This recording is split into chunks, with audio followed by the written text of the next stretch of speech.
I don't even know what time it is. Oh, it's noon. Good afternoon, everyone. Hope everyone's weekend went well. Um, Lord, I think the last time I posted was Thursday or Friday. I really can't remember. It's been one hell of a weekend. Excuse my grammar.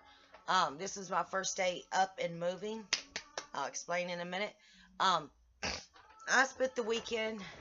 Thank God my husband was home. Friday night, Saturday, No. Sorry. Yeah, it started Friday early. Well, it would be early Saturday morning. Um, around 1 o'clock, and lasted all weekend. My husband came home Saturday night, lasted into Sunday. He stayed home yesterday with me, which was Monday, which I'm glad because my bones, obviously, the joints and my bones themselves, I swear they felt like they were like this round. My bones did, and it was hard for me to, from hips down all the way to right below my knees on both my legs, both hips, my thigh bones, my knee bones, and my, what are these things called? Calf bones. Calf bones? Femur? Like Christy likes, you figure it out. Take that. And they felt like they were this round. I mean, my, like 2 times bigger, swollen, and I don't know what was going on. And I mean, I know I have bone marrow issues, and the Lyme arthritis and fibromyalgia, whichever you want to call it, Western medicine or Lyme name. But it made me impossible to be able to move. I mean, when I sat, it put so much. They felt so inflamed and so swollen. I literally had a heating pad on each hip, butt, cheek, and hip, wrap around to my front of my thighs. And then my husband went out and got me some more heating pads, got me another one to go around my knees that went down my, so I mean, I was a heating pad, literally wrapped up in heating pads all weekend, and he had to help me get up, move about. I mean, I didn't get to move too much because they just felt so, they felt like somebody injected cement in them, and they felt so swollen, and my even my husband said they felt warm. My skin felt warm. This is before the heating pads, mind you. Felt feverish, I guess you feel. My bones did. So I started being able to move about around 6 o'clock last night, somewhat. I mean, my thigh bones and my hips are still hurting, but at least I'm functionable enough to. I smell my downy. I mean, my gain on my hands, so I'm gonna keep sniffing my hands. But I mean, I'm at least somewhat mobile today. I'm not moving around too much, but unfortunately there was sunshine out when I stepped out on the front porch, and it just seems to be gone. That's why I came on the front porch. It was beautiful sunshine. But yeah, I spent my weekend with my bones inflamed and feeling like they were 3 times larger than they were, injected with cement. So thank God for my husband being, even though I dealt with it, early all day Saturday, and until he came home. He took off Monday to help me, so that was good. There's a lot of topics I really want to get onto. Like I said, the last video, I was catching up on everybody's posts, on my comments to mine. I'm still not understanding why so many Lyme YouTubers are getting thumbs down. I do not understand that, but I do notice, and nothing. And when I say that, what I have noticed, there are a lot of thumbs down on the Christian YouTubers. And I don't understand why. So, I mean, thumbs me down too, because I believe in God. I pray to God. I pray to God for all of us. So, I don't know what I'm saying different, or a lot of us that don't come out with our Christianity or a religion, I mean, are all getting thumbs up. But I've noticed all the Christian line YouTubers are getting a lot of thumbs down, and that's very sad. But remember, guys, the ones that are getting the thumbs down, it's just a thumbs down on a screen. That's it. So, I mean, you can ignore that, and if they say nasty post or have mean, hateful, rude comments to your post, it's an easy delete off your post list. So, I mean, I would, sunshine. So I really wouldn't pay no mind to it.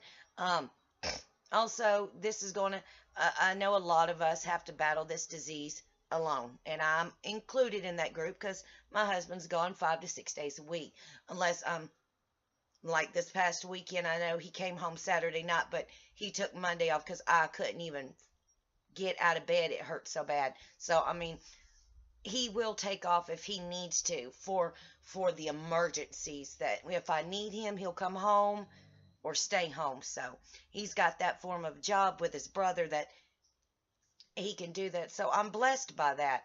But for the single parents or single limeys without children, or children that's grown and gone like mine, my youngest will be, he was born in 2000. No, he was born in 95. I got married in 94. He was born in 95. So I think he's 22. Yeah, he's 22 this year. So that's my youngest baby. So, I mean, I've had children too and raised them on my own.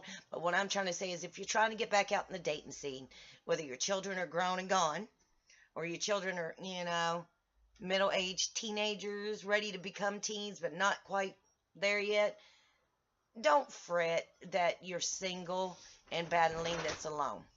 I will tell you, like I told another gentleman, and I'm not going to mention his name because you'll know. Live for your children. If you have a child in your home, don't give up the fight just because you can't. I know it's painful, and I know this is a hard, hellish battle, but keep fighting for your child. And see, how would your child feel if you just threw in the towel, gave up, and said, okay, I'm going to end it, I'm going to stop doing my treatments, or however you want to go out? That's being selfish because you're not thinking of your child. Or like me, I mean, me and my husband were raising 2 of our grandchildren. One since 3 months to a year, and one from practically birth till off and on till she hit 4. So, and I was still battling the disease, but it wasn't diagnosed. If I'd have thrown in the towel then, I would have been selfish, because I was only thinking of myself and not my children. And my grandchildren, I raised them since birth too. So, I mean, they were my children as well. So you got to think of the people that live in your house, like my husband. My husband has told me many times, if you're going to do it while I'm not here. And that's being selfish, he called it, because I wasn't thinking of him. I wasn't thinking of my granddaughters, the 2 I've raised with him. I'm not thinking of them and how it will make them feel. So always remember the people that are close to you, that know what you're going through and are there if you need them. Remember what they'd feel if you did this. So, like my husband says, don't be selfish. That's being selfish if you end it. So, I mean, and thank God for Zoloft. That's all I'm going to say right now. But also, when you're ready to try, if you're not physically able to get back, if you're single parent or single limey with your children gone and grown, if you are not physically able to get back in the dating life, don't even bother getting on dating sites or even trying to get back out in the world of dating if you physically and mentally are still in the going uphill battle of the disease. Unless you are almost near the top and you're plateauing and near remission, don't even bother trying to get back in the dating scene, because all you're doing is setting yourself up for failure. And again, I'm not naming names, but this actually not just goes to one person. This goes to anybody that is single and thinking about getting back in the dating game. If you are physically able to handle a couple hours thing and you want to get back in the dating scene, then set that dating scene up for around you and explain 100% your disease. And hey, I'm going to have good moments, good days, bad days. I'm going to be good this hour and sucky this hour. And I may be down and out all day tomorrow after having fun for an hour or two last night with you. But if you don't let them know at the beginning all of it, then again, you're setting yourself up because they may not want to tolerate your disease if you don't tell them at the beginning. And if they're willing to still go forward and try and have a relationship with you, knowing the whole from 0 to 60 of your disease, and they're still willing to be there or wanting to still see you, hey, they're willing to work it around you too. They're willing to work with you with your disease. And that is an A+ in my book. So, and also, this also, again, and I can't stress this enough, and I thank you, this is the day for actually agreeing on what I said. Even if it's 30 minutes, 5 minutes, 10 minutes, an hour of good, I don't care if you're sitting back watching a movie and you giggle, you snort, or you had a good laugh on a phone or on a Skype or something. Take that moment and hold on to it for dear life, because you don't know when the next good moment is. You know, look for that sparkle, or, you know, the sprinkles, or I say silver lining. And yes, I look like I'm in a good mood right now, to be honest.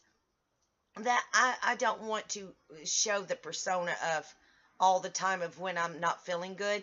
I mean, I'm feeling today at the moment, but you know, I don't know. I mean, like I said, sometimes mostly my middle days are bad. My mornings and nights are good, but at the moment I'm okay. I don't have a migraine. My bones aren't throbbing like somebody's taking a hammer and chisel at them, you know, and I am staying a little bit more medicated due to the bone pain. And I'm going to actually talk to Miss Sussman, my doctor, about raising my bone marrow and my arthritis medicine up, because I've been on such a low dose for going over 2 years, and maybe I've just finally gotten immune to that dose, and I need to get them raised. And she'll gladly do it when I see her. I'll battle and bear with it until I see her in February, yeah. Also, another thing I'm having to deal with right now, and I've kept it a secret. One of my cysts, I went to a gynecologist last Thursday. I think it was last Thursday, due to one of my cysts had burst or ruptured. And we're having to keep an eye on that, because unfortunately I'm dealing with that issue. But when I went to the gynecologist, since I have a cyst on each ovary and I'm a mass on my uterus, I've also got an extra. When they did I can't get that word ever out, sonogram, I think that's the word. You know, the thing like when you see a baby, I should know this word, but I think it's a sonogram, that word. They spotted another cyst growing. It's smaller than the rest of them on my, it's my right ovary. So, but I've got I've got one on my right that's ruptured, burst, but a small one, a little small one above it growing, or we're going to keep an eye on it. Let's put it like that. So I'm having to deal with a ruptured, burst cyst on my right ovary with another little one growing. I think it's a 1.4 centimeter. I think it's a 1.4 centimeter new one growing above the one that's ruptured. And I wouldn't have known about that one. It's just I knew that's what it was, because it was like giving birth or having a miscarriage is what it felt like. So I knew something else, because I don't have cycles anymore. I mean, and when I also did talk to her about this whole, I'm going through menopause. I'm like, listen, I've been going through perimenopause for the past 5 to 10 years, you know, and I'm still a little too young to be going through the menopause state. Now, I understand I want to get all that cleaned out since I'm not having a cycle anymore, and she definitely agreed with me. I'm still going through perimenopause. I'm not going through full-blown menopause. And I found, she was a gynecologist. So I am still doing the whole perimenopause phase. I'm a little too young for it, but I'm still not, I am still able to, like I said, I didn't want to get any of that dealt with till I got my guts dealt with, which is on the 29th or 30th. I'd have to look at my appointment for the gut issues for those two walk-in procedures and walk out whenever that's done, the same day procedures for 2 days. Yeah, I'm going to have two of them for 2 days in a row. So then I'll get the female issue, and I let her know that. So and she's up here, the gynecologist is, and then I let her know I wanted to get that dealt with because I'm still having issues with that, and then we'll get on that. And like I told her, I still want all that vacuumed out, and that is an option I can take. Because like I told you guys, I wanted to put that on hold until I get the gut issue, because I'm really getting sick of beef and kale, beef and broccoli, beef. And I don't mean beef like go out here and eat a raw cow, fried it, sling it on a grill and eat beef. I mean beef broth. And now today I'm going to try beef and broccoli. Now, I've not ate broccoli. This will be a new veggie for me since my guts all went to in a handbasket. So I'm doing beef and broccoli tonight, and I'm crossing my fingers I can handle broccoli, and I'll know if I don't, then I'll have to put that on my nope list. So other than that, guys, I mean, remember, you either choose to be single, you can choose to find a mate, but don't even try to get a dating scene or go on the dating scene, dating lines, dating online, or whatever, unless you know you're able to handle a relationship. I mean, don't set yourself up for failure, because it may hurt him or her on the long run if they really like you and you just stop altogether. So other than that, I'm rambling, guys, and I'll post later again, because a friend ended up sending me a Susan G.B. Komen's cancer t-shirt, and it's got all the little wings and ribbons, and it's got wings on the back of it. And also she sent me a pack of little Susan G.B. Komen cancer awareness little pins. I think it come in 6, so that came in, was sent to me, because I'm dealing with the whole breast issue too, so that got sent to me, and I'll let you guys know about that one this afternoon. But I'm getting cold. The sun's went out, and I'm gonna get up. Sun's went out. I mean, the sun ran away. Guys, it ain't here. I'm just gonna say it like that. And yes, I may giggle, but just because we giggle or we got a little eyeliner on because we've been such a ragged weekend and everything, does not mean I'm okay. It's just,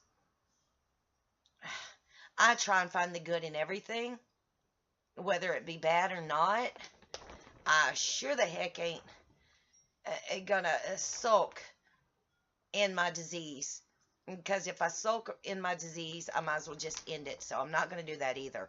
So I try and find the good in the sparkle, the sprinkles, the silver lining, and any little bit of thing I do through my day, through my week, because that's what gets me through.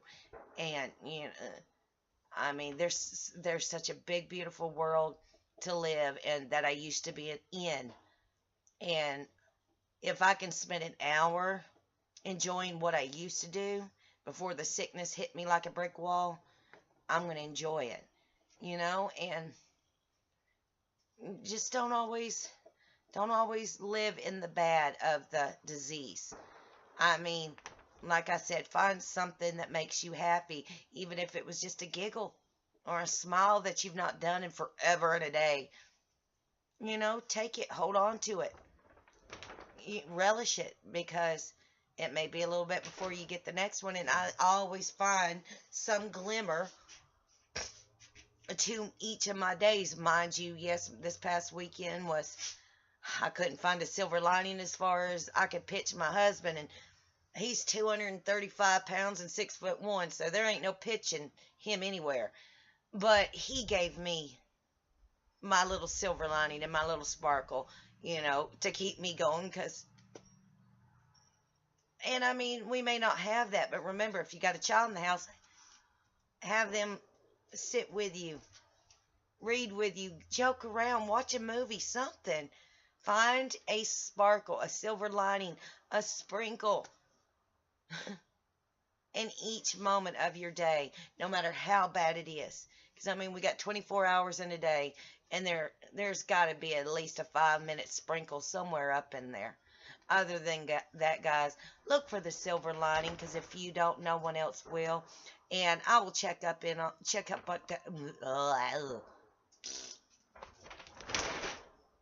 I will check up. I was doing so good too. I will check in later this afternoon. God bless, guys. Have a beautiful day.